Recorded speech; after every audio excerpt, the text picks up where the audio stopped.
Welcome to the Aggie Effect Podcast, presented by the North Carolina A&T State University Aggie Athletic Foundation. This is where Aggie pride, athletic excellence, and lasting impact come together.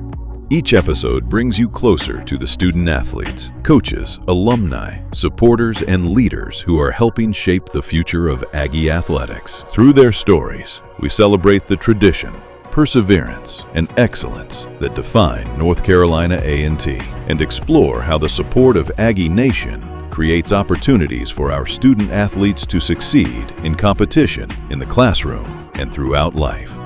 Today, we are honored to welcome Geoff Foster, CEO of Core Technology Molding Corporation, for a conversation about leadership, service, philanthropy, and the vision for advancing Aggie athletics. This is more than a podcast. It is a celebration of excellence, impact, and legacy. Welcome to the Aggie Effect Podcast. Aggie Pride. Thank you for joining us today. My name is Terrence Williams. I'm your host of the Aggie Effect Podcast. And today we have Geoff Foster for episode 2. Geoff, welcome to the Aggie Effect Podcast.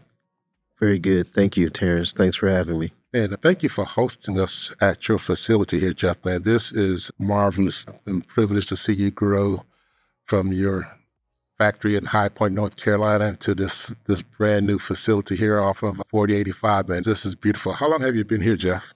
We've been in this facility about 4 months, Terrence. Oh, good, Geoff. So, Geoff, today people know you as a successful CEO, entrepreneur, and one of the most significant supporters of Aggie athletics. But take me back.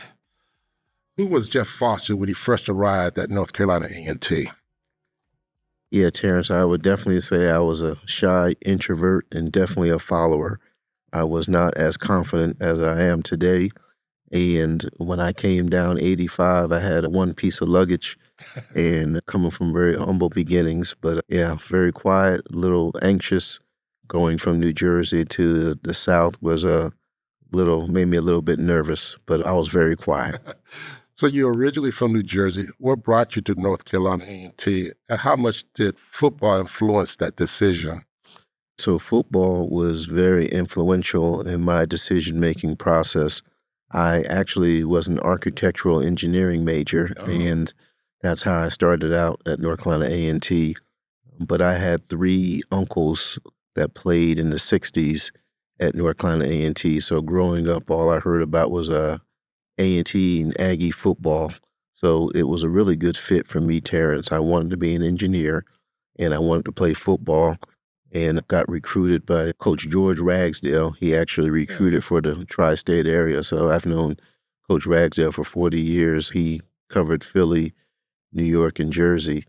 And they invited me as an invited walk-on. So it was really a good fit where I said, okay, I can play football. I can go to HBCU Legacy with my family. Awesome. And be an engineering student. Hey, that's a great memory there too, Geoff. Tell me about the first time you put on the Aggie uniform. Yeah, I think one of the first things putting it on was the Aggie pride that I felt running into the stadium on game days. Just that crowd. And back in 1986, I remember we sold out every game. It was at capacity. And just you had to fight through the crowd just to get into the stadium. I remember that. Yeah, so it was pretty exciting, and the young kids are pulling on you, and they're excited, they're revved up, just going into that stadium with your uniform on, and I made sure I had my chin strap on going into the stadium. So that was exciting for me, and I'll never forget those days. So Geoff, you played a little bit after me, but when you were playing, did y'all still have that "Hey, hey" chant? Yes. You feel all right? So we actually talk about that with my teammates today. And I just found out this year, Terrence, that's a James Brown song. I did not know that. That's right. That's right. So that is a James Brown song. So that was something as a freshman, it was a little more during the conditioning that you were making it through the conditioning. And it was tougher. But my second year, I really enjoyed it a little bit more because I was in better shape.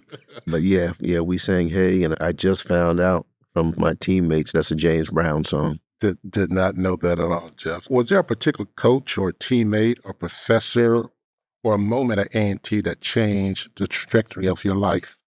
Yeah, I would definitely say Coach George James was our defensive coach, and he coached the linebackers. But something that he said to me, and it stuck with me 40 years later. I remember when we would go to training table after practice, and we'd be tired and hungry, and I would take a shortcut through the Holland Bowl, and that would just eat him up. And he said, "You see that trail in the Holland Bowl?" He said, "That's from people like you taking shortcuts." And he said, "If you take shortcuts all your life, you're gonna not be successful." So he let me walk halfway through the Holland Bowl and then called me back. He watched up on the hill, and he made me walk on the sidewalk. And I was mad because I was late, and everybody was passing me. But that stuck with me. Don't take shortcuts in life. So that's something. He's been gone for quite a while, but it stuck with me. Geoff, football has a way of teaching lessons that don't make sense until years later. What did the game teach you that still uses as a CEO today? Yeah, this is a great question, Terrence, and I've actually shared it with Coach Gibbs recently. I surround myself with leaders that are smarter than me in different areas. So when I look at the head coach, he has an offensive and defensive coordinator, and then they have position coaches. They all report into the head coach, but a good head coach does not micromanage those different coaches, right? Correct. They know what the mission is, they know the assignment, and then they come back and report where they're at. So I do the same thing here in manufacturing. I have a quality manager who would be like a defensive coordinator. We don't want to let bad product out. We don't want the other team to score. I have a plant manager who's managing the offense and putting the plays together where we're trying to score. And when you let those guys do their job, you are going to be successful in a business as well as a team. So that's something I learned, 40 years ago watching Coach Mo Forte and his coaching staff.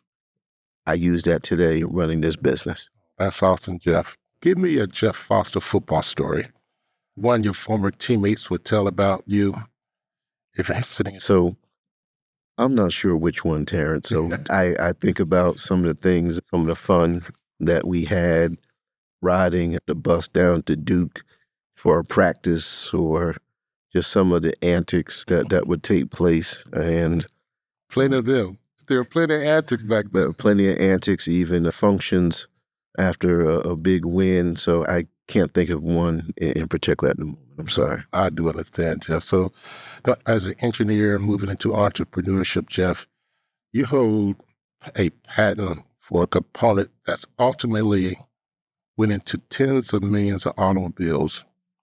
When you were designing that component, did you realize you had created something that's significant?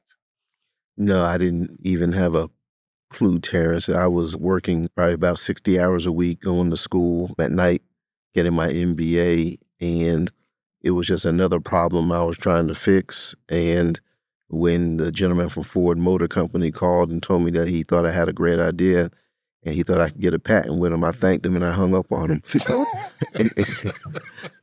And he called back 2 minutes later and said, "Hey, don't hang up, don't hang up." I said, "Hey, I'm really busy." And told me about the patent and all. So no, I had no idea. I was about 28 years old, and it was just part of problem solving and fixing problems. And I think that even relates back to A&T. A&T teaches you how to think outside the box, and problems are going to come, but how you respond to them, how you react can really help you be successful or not successful by giving up. So, Geoff, was that the moment that the entrepreneur in you really woke up? I would say it was, because during that time, I was actually getting my MBA, and my last semester, I took an entrepreneurship course. And during that time, I realized that, hey, if I could do this for someone else, I could possibly do this for my own company. And that's the aha moment for me in the 2000, 2001 timeframe, that I realized that I could possibly lead a group of people based on some of the skills that I acquired over football in the classroom. But that's when the aha moment that, hey, you might have something here. Man. So during that time, have you started your family at that point, Geoff? I did. So that was probably, I had a young family at the time. So I had a 2-year-old and a Man. 5-year-old. And I think that was probably the biggest fear of failure to stop me from starting the company sooner. Just, I think you get very comfortable in corporate America. I get paid on the 15th and 30th, and I knew exactly what my income was going to be. So I think that was the biggest challenge. Not that I wasn't smart enough. I was just afraid, the fear of failure and overcoming that fear. Yeah, Geoff, that leads me to my next question, because a lot of people have great ideas but never take the risk to build a company. What finally gave you that courage to leave a secure corporate American environment and start core technology, especially having a young family, Geoff? So I think watching what happened around me, Ford Motor Company awarded me a U.S. patent, and it's a really nice $99 plaque that I have on my wall still today, Terrence, to motivate me. But they paid my employer $31 million for my idea. For your idea? For my idea. And that's when it was an aha moment that, hey, if I can do this for someone else, I can do it for myself. And, taking risk, I still told my wife, hey, if it doesn't work out as an entrepreneur, I can still go get a job. Yeah. But watching them create something, sell something, and put their name on it with my idea, I said, I got to take a shot. So what did core technology look like on day one compared to what the company and people see today, Geoff? Because people don't see how it first starts off. I think back, Terrence, and this is our 20th year in business. Yeah, I'm very thankful to say. Thank you. This month we're celebrating 20 years. But I remember when it was 3 employees and we operated 8 hours a day. And it was just a first shift, 8 to 4. And now we are running 24/7 for almost 12 years. So I remember scaling up the company, going to a second shift, going to 4 to midnight and shutting down, and then going to a third shift, midnight to 8. And then around 2015, we went to weekends also. So we had a 4th and a 5th shift, and they operated 12 hours each. So they worked Saturday and Sunday. So when I look back now, we have around 85 employees. We ship to over 150 countries. Things have changed where, I remember 3 employees, and it's been a great ride, but we've been able to, what I love about it is creating opportunities for others, not just operators, but we have over 10 employees now that have graduated from A&T. Oh, Geoff. So how many locations are you running? Just one location? Right now, we're just running this one location. So we built this new $28 million expansion, Terrence, so we could consolidate. We had a manufacturing facility at Gateway Research Park. Then we had 2 offsite warehouses. So we had 3 facilities 6 months ago. Mm-hmm. So now we have everything under one roof where it's efficient, easier to manage, and we are actually more profitable having everything under one roof. So, Geoff, was there a moment that you thought, I don't know if it's going to make it? Yeah, there is. So I tell you, this is our 20th year, and had I known that 2007 was going to be the worst recession since the Great Depression, I went 11 months with 0 income. And having no income and not knowing when versus the 15th and 30th, it was a very scary time that I questioned, maybe I made a mistake. Maybe I had the market wrong. And there were a lot of things going on in the industry, in the country, in the economy. So 2007 for sure. I was a year after we started that maybe this was a bad idea. 11 months with no income was scary. So, Geoff, what kept you going? I think I have to say my wife encouraged me. She said, you believe in this. And 10:47 a.m. I believe in you, and I encourage you and support you. So my wife handled the payroll. So even though there's nothing coming in, you still got to pay bills, right? So she handled the payroll and the expenses, invoicing. But that was a very difficult time to experience. And you read 95% of companies fail the first year. And I didn't want to be that statistic and just had to grind. And similar to a student athlete, you have to work hard. And I think one thing I'll never forget is I remember the Coach Forte, and we used to call him Spaceman. They'd be up in the scaffold. I call it the skybox, but they'd be up there, and they sometimes would yell out someone's name, good or bad. They definitely see you. And I remember one time Coach Forte yelled my name out that he saw me, and I think I made a good play. But I think what I tell others is you never know who's watching. You're focused on the field, you're focused on the business, but keep working hard because someone sees you in what you're doing. And that stuck with me. That actually motivated me as a freshman that, hey, they do see me. He does know my name, and I'm not just a number. Geoff, so what was that breakthrough moment when you realized core technology had become more than an idea? It had become a real company with a future. I think probably the customer that changed it for me was BMW.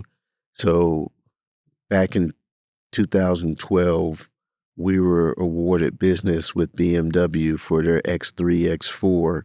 And I think it was at that time that I realized that we could actually be a global player. So when I was getting my MBA, I always hoped that we could get 3 original equipment manufacturers, OEMs, and BMW was really the first one that gave us that shot. And I think what others might not realize, when you're a supplier to BMW, you have to not just supply South Carolina, the Greer location, you have to supply all the locations. So at that point, we were not just doing South Carolina, but we were doing Germany, China, Russia, and South Africa. Oh, man. And that's when I realized that we were their first African-American tier 1 supplier selling directly to BMW. And that's when I realized this could be a lot bigger. And I say that now to say now we have 13 different OEMs, from automotive to Merck to Pfizer to Lilly, but the Volvo truck, Volvo car, even Toyota, and now Honda Jet. Oh, that's amazing, Geoff. And you've been molding people, not just products. We talked about this, Geoff. You and I have known each other for quite a while, and how you have always poured into young people. You built a company that molds highly engineered products. But when I look at your story, it seems you're just as interested in molding people. Where did that commitment come from, Geoff? Yeah, I think that came from when I was in corporate America. Terrence, I would get frustrated that people of color didn't necessarily get the same opportunities, and I would see that, and it would frustrate me because we were just as smart, if not smarter, than others, but we were kept out of rooms. We were not allowed at the table, and that was very frustrating for me. And I said, if I ever have a company of my own, I'm going to touch these minority groups that are underrepresented and give them the exposure. And what I've learned, exposure is the key to growth and development, and start young. And that's really why we started our nonprofit, Molding Kids for Success. We want to provide exposure and then mentorship. Mentorship is key, and we have to be mentors. Geoff, now you'd be willing to go back into the classroom and teach at A&T by running this phenomenal major company that you have here.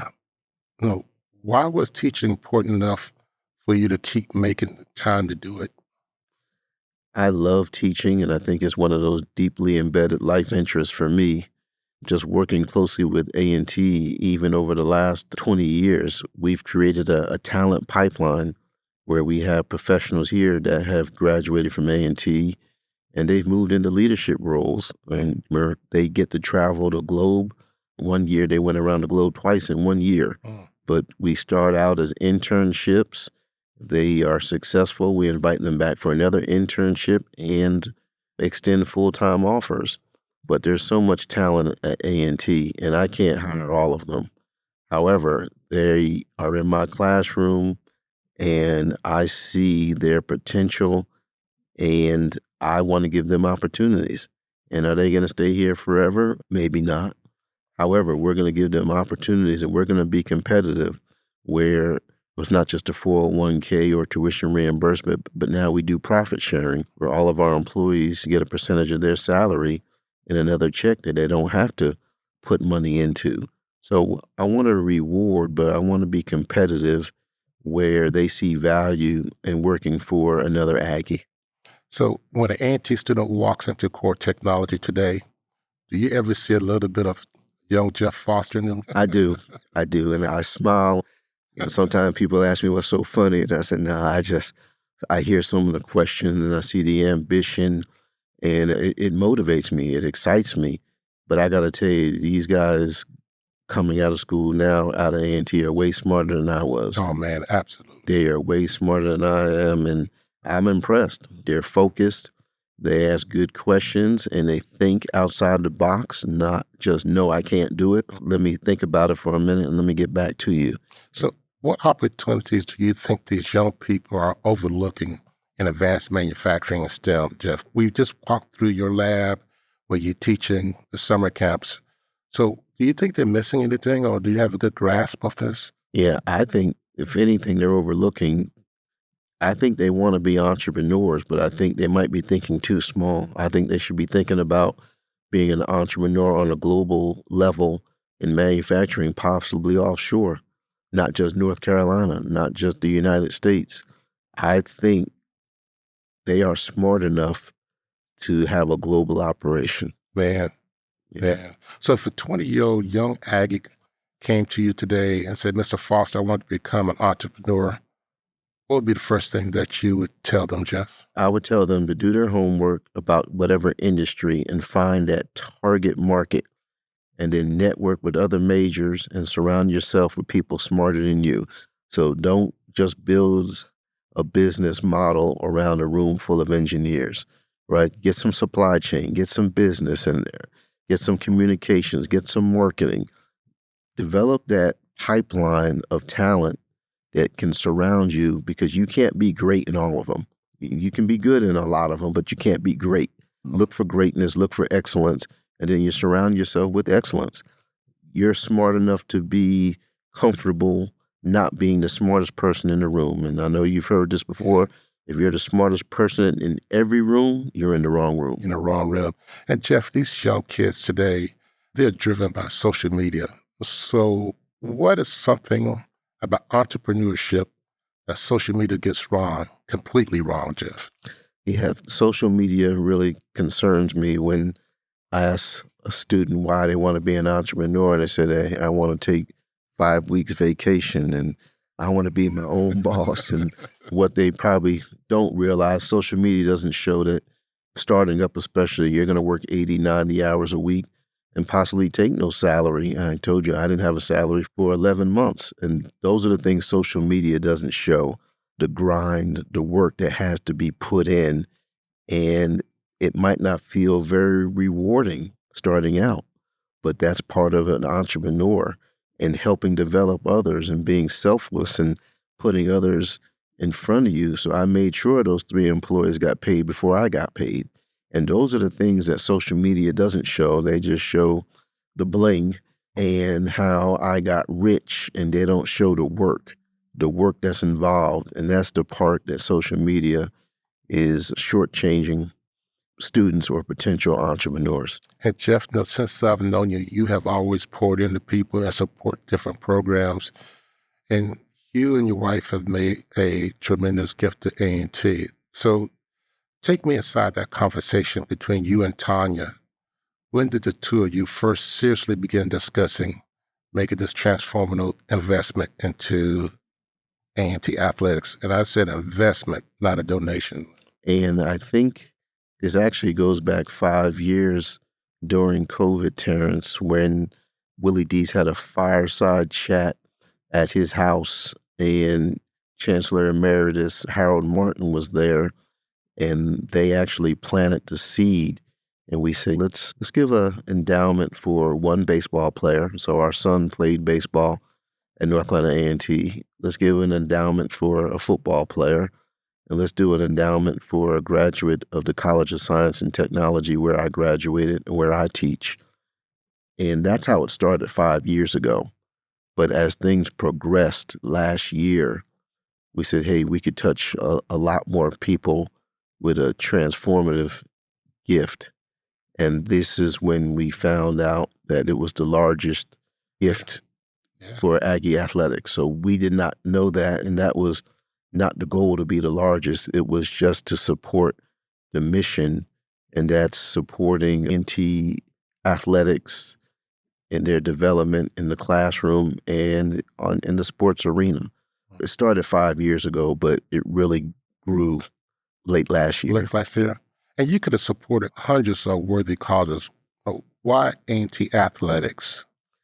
A&T athletics is really what brought me to A&T, as well as the engineering and architecture. However, they have a special, spot in my heart and my family legacy. I probably would not have gone to A&T had it not been for my family. And then our son being a baseball player at A&T. And I got to just say that I look at Coach Hall and what he's done with the baseball team. And if they had significant donations, they could probably recruit even better with the field, the facilities. I looked at when our son played, they swept Boston College at home. Whoa. They beat the USC Gamecocks in Columbia. USC had won a World Series. They beat Davidson. They beat the UNC Tar Heels for the first time in 30 years. And again, they're doing all that without the support. Man. And had they had the support, I think they could fill up that facility. And same thing with football. I think the football team could do a lot better with more scholarships. And that was really the goal, to give these student athletes opportunities to go to school that they may not have had. And that's absolutely correct, Geoff. No, and as a former student athlete and a parent of a student athlete, what do you understand about the needs of today's student athletes that someone who never played college sport may not see? I think someone who never played college sports, they probably don't realize the time management piece. And let me just say that, because you're not just going to the class, you have to manage your schedule. You're an adult, but you still have practice, you have weights, you have films, you have study hall, you have class. But I think financially it's very important to understand that just because they have their tuition paid, they still have other needs. And I think that's the part that's been overlooked. And it's very important to understand that a student athlete has to do a lot of time management and manage their classroom. Now, when you and Tanya decided to make this large gift to North Carolina A&T, what did you want that gift to say, Geoff? I wanted the gift to say that this is a sacrificial gift. And I think it's important. I'll run into people and they say, I can't give on your level. And that's not really what this is about. It's all Aggies, all in. And it's about giving a sacrificial gift. So my sacrifice might look different than the next person's. And Terrence, your sacrifice might look different than the next person's. But you know what a sacrifice is. You know what you and your family can sacrifice. And I think the important piece is what I wanted it to be clear that it's not about us. It's not about the donors. It's about the sacrificial gift and what we're supporting with A&T athletics. So was it the magnitude of the gift important to you, or was the impact more important to you, Geoff? Really, it was the impact in having a transformational gift. The impact where we can award 55 scholarships. That is the key for me and for us, where we were giving one scholarship in one sport, one in another, but giving this many scholarships is going to change lives for generations. And Geoff, yeah. And just thinking back from our conversation, so you had two uncles to come? Three uncles. So what does it personally mean knowing that you have generations of Aggie football players may compete on the field connected to the Foster family legacy?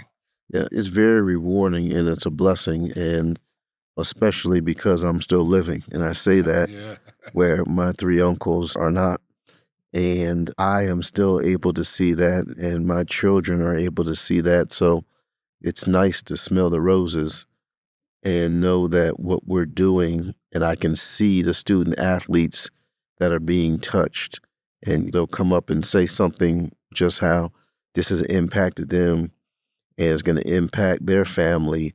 And again, it's generational. And I've learned that the single best way to eradicate poverty is education. And this is something that we're able to help with. Your gift has already helped change the conversation about what's possible for Aggie athletics. Do you hope it challenges other Aggies to ask themselves, what can I do? I pray that it inspires and motivates others to sit back and do a little self-assessment. What can I do? What more can I do? And I think, especially this year, the 100th homecoming, I think it's a great time to reflect. What will I do differently this homecoming? And then a year from now, how will I make a difference? And how many people will I touch? Hopefully, this will inspire and motivate others to do the same thing. We talked about this a little bit. For the alumnus listening who say, Geoff can make a major gift, but I can't do anything remotely close to that. Now, what would you say to that person? I think it's important that no gift is too small. And I think people don't realize a little bit adds up. So if several people give a little, even though that's all they can give, it's a sacrifice. And when they put their sacrifice together, it adds up and it still impacts others. So no gift is too small is my message. Good. And Geoff, when we sit back and we look at the landscape of college athletics today, you got NILs, revenue sharing, facility, recruiting, different conferences, competition. What concerns you the most about the future for programs like North Carolina A&T? So I get concerned with NIL, but what I see is there's no loyalty, and really the highest bidder is winning. And that is very concerning because I think it's short-sighted when you talk about a North Carolina A&T. A&T is the largest public HBCU and number one ranked public HBCU. And I think when a student athlete is concerned about NIL only, they are missing out on an opportunity to get a degree from the number one university. So I think our message has to be, you are getting an opportunity to go to the largest number one HBCU, whether you get L money or not. This is going to impact you the rest of your life. A majority of the student athletes will not go pro. So I hope that they take advantage of the education they can get here at A&T. And with that said, Geoff, what excites you the most? What does North Carolina A&T athletics looks like 5 or 10 years from now if Aggie Nation truly gets behind all Aggies all in? Yeah, it excites me because I can see 5, 10 years that we are winning 10 to 12 conference championships, and this is across men's and women's sports. I see us winning championships, competing on a national level all over the country, and running, throwing, and jumping in the Olympics. I think we have grown the brand, but I think in the next 5 to 10 years, this will be a global impact, not just at HBCU. Everyone's going to want to know about North Carolina A&T because of the student athletes coming out of the number one HBCU. Absolutely, Geoff. And there's a lot of conversation now that people are saying we should go back to the MEAC. But I heard Coach Willie Jeffries mention that when a high jumper clears 6 foot when they do the high jump, what does he do? They raise the bar. And that's something I think that A&T is doing. What would it take, not only financially, but culturally, for A&T to compete where we believe it belongs? I think we have to stand our ground. Let's not backpedal because we have not won the conference. We have the same opportunities to grow. And I think, as you said, as Willie Jeffries said, we have to raise the bar and not take the bar back down because we didn't win the championship. right? We have to set those standards high, and I do the same thing as a business owner. We have stretch goals, and let's put these stretch goals in place, and then we can actually scale our program up. But we have to have stretch goals. We can't say, let's go back to where we were 25 years ago. Now, do you feel that alumni sometimes underestimate how much collective power Aggie Nation actually has? You look at the Celebration Bowl when we used to go to Geoff, our section was packed. Nobody else can fill it. And when we travel, no other HBCU can do stuff like that. So do you really feel that sometimes the Aggie Nation kind of estimate what we can do? I think sometimes the Aggie Nation underestimates what we can do, yes. And I think that's a perfect example with the Celebration Bowl, Terrence. And again, when you are there and you see the crowd, or if you're watching on TV, it's very obvious to others. They'll call me. They realize there's something different about A&T. They realize that. And I think sometimes we are so close to it as Aggies that we don't realize the power of the Aggie Nation and how we're touching people all over the country. Absolutely, Geoff. Now, thinking back again, Geoff, you accomplished things that a young Geoff Foster walking onto A&T's campus probably couldn't imagine. At this stage of your life, how do you define success? Yeah, so I think success is, for me, has been creating business models that build wealth, create jobs, and open collaboration between industry and academia. So I have to say that Chancellor Emeritus Harold Martin was brilliant with that.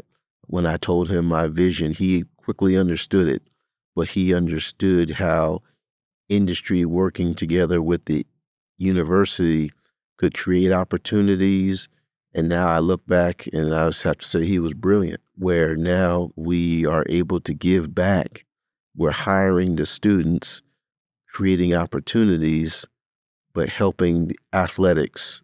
And that was something that I didn't picture all those things working together. Absolutely, Geoff. What are you most proud of, Geoff? Absolutely. If it has absolutely nothing to do with revenues, awards, or business, what's your most proud moment, Geoff?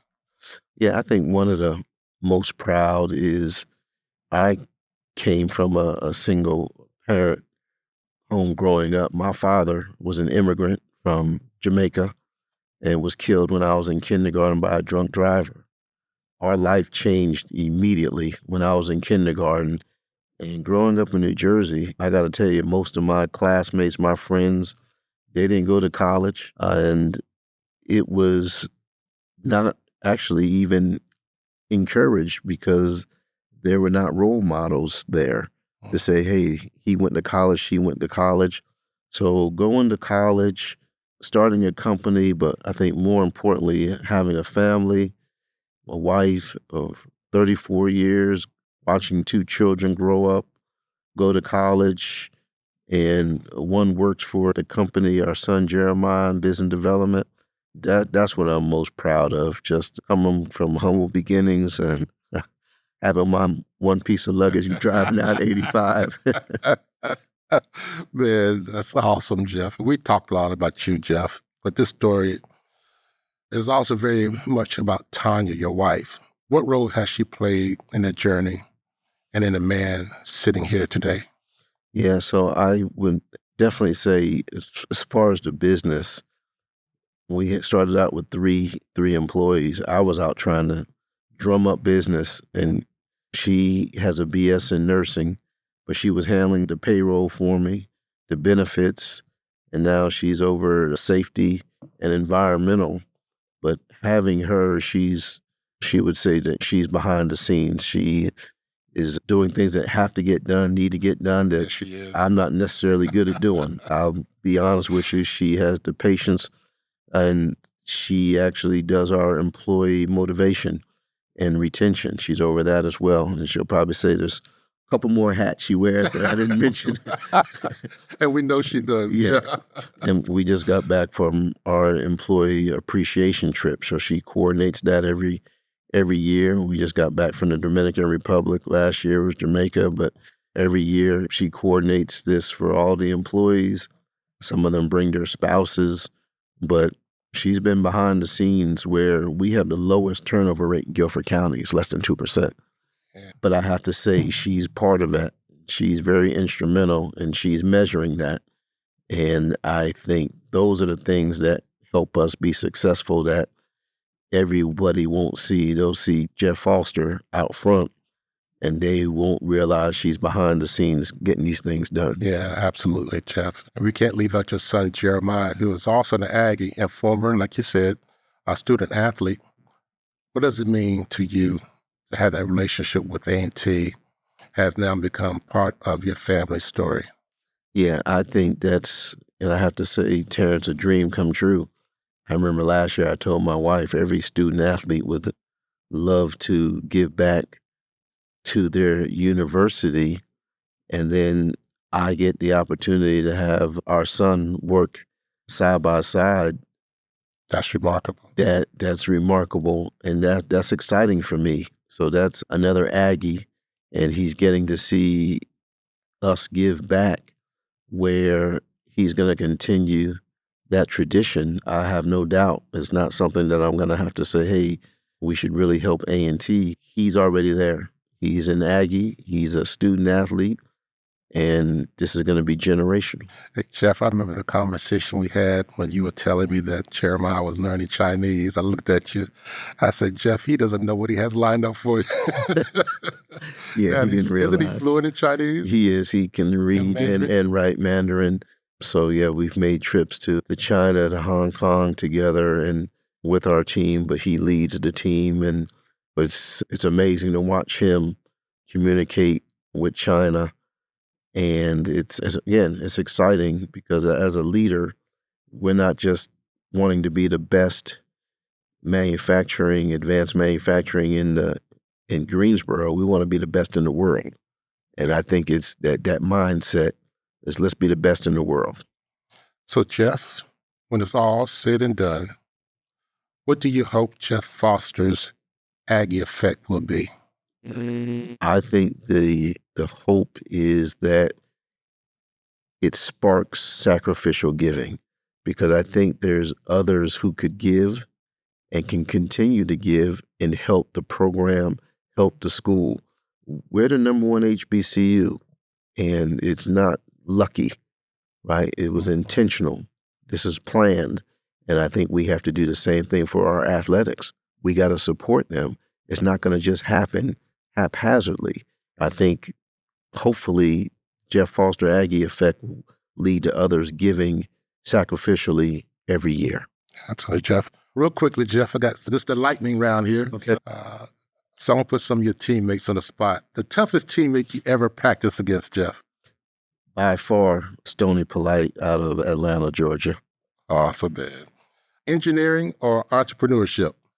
Definitely entrepreneurship. And I say that because of the opportunities. And I always wanted to be an engineer, but as an entrepreneur, you can help a lot more people. Football practice or running a manufacturing company, which is tougher? I would say running a manufacturing company. And let me say, the spaceman won't like that answer, but I remember running maybe 25 hills on a Sunday. Oh, my God. And that is very painful, and it's a period of time, right? It's 45 minutes probably, but running a company over 20 years has had challenges. So I would say that running a company is tougher. All right. One word that describes Tanya Foster. I'm going to say humble. I think it's a word that fits her, and she is working behind the scenes, but she doesn't necessarily have to hear her name, just that we made a donation or we made a transformational gift is good enough for her. Good, Geoff. One word that describes our beloved North Carolina A&T. I haven't used this lately, but I have to say tenacious. So A&T is not just a good school. It's tenacious with the attitude, and I think the way the brand has been built up it's tenacious, and I love it. Homecoming or big Aggie football win? Yeah, I'd have to say homecoming. Yeah, I'd have to. Just being from New Jersey, and it's like a big family reunion. Yeah. Yeah, it's great to have wins for sure. But when I look at the homecoming, it's like a family reunion. You might see someone that you saw last year, but you might see someone you haven't seen in 40 years, and it's love. And that's the piece that sometimes you don't know what the score is, but you remember that you saw 4 or 5 different people that you haven't seen since you graduated at the Coliseum. So it's homecoming for sure. And let's close out with this last question, Geoff. Since this is football season, favorite Aggie football memory? Yeah. So winning against Delaware State in 1986, we were losing to Delaware State, and being from New Jersey, there were quite a few guys from Delaware State from New Jersey. But there were some great running backs, Terrence Hoover, but we were losing. Allen came out on the field, Allen Hooker, and was driving down the field, threw a touchdown to Herb Harbison, number 3, and it was cold, drizzly. It was terrible. But when he came out there, the sun came out on this drive. And as soon as we scored, we went crazy, and it got cloudy again. And that was just that moment that I knew it was something special. It was something special. So I'll never forget that 40 years ago. Oh, man, that's awesome, Geoff. Again, Geoff, I want to thank you for joining us on the Aggie Effect Podcast. And also want to thank you for welcoming us to your facility. This is a beautiful facility here, Geoff, and we in the Aggie Nation wish you much success. Thank you, Terrence. Thanks for having me. Thank you for joining us for this episode of the Aggie Effect Podcast, presented by the North Carolina A&T State University Aggie Athletic Foundation. We hope today's conversation inspired you, informed you, and reminded you of the lasting impact we can make when Aggie Nation comes together in support of our student athletes. To learn more about the Aggie Athletic Foundation, support Aggie Athletics, or stay connected with future episodes, visit aggieaf.org and follow us on social media. Your support helps create opportunities for our student athletes to excel in competition, succeed in the classroom, and prepare for lives of leadership and service. Until next time, continue to represent excellence, strengthen our legacy, and make an impact. This has been the Aggie Effect Podcast. Aggie Pride.